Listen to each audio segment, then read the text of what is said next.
আজকে আলোচনা করব পঞ্চম পর্বের বিস্তারিত বিষয় তোমাদের সামনে তুলে ধরার চেষ্টা করছি। রাম বনে ফুল পাড়ে, গায়ে তার লাল শাল, হাতে তার সাজি, জবা ফুল তোলে, বেল ফুল তোলে, বেল ফুল সাদা, জবা ফুল লাল, জলে আছে নাল ফুল। ফুল তুলে রাম বাড়ি চলে, তার বাড়ি আজ পূজা, পূজা হবে রাতে, তাই রাম ফুল আনে, তাই তার ঘরে খুব ঘটা, ঢাক বাজে ঢোল বাজে, ঘরে ঘরে ধূপ ধুনা।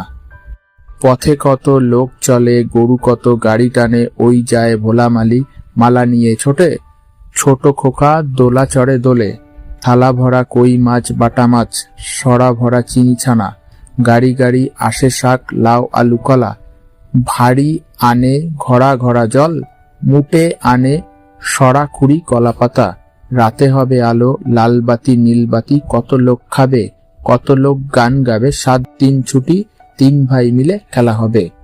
আলো রাতি গেল ঘুচে, আলো তারে দিল মুছে, পূব দিকে ঘুম ভাঙা হাসে উষা চোখ রাঙা, নাহি জানি কোথা থেকে ডাক দিল চাঁদে রেখে, ভয়ে ভয়ে পথ খুঁজি চাঁদ তাই যাই বুঝি, তারাগুলি নিয়ে বাতি জেগেছিল সারা রাতি, নেমে এলো পথ ফুলে বেল ফুলে জুই ফুলে, বায়ু দিকে দিকে ফেরে, ডেকে ডেকে সকলেরে, বনে বনে পাখি জাগে, মেঘে মেঘে রং লাগে, জলে জলে ঢেউ ওঠে, ডালে ডালে ফুল ফোটে। ধন্যবাদ।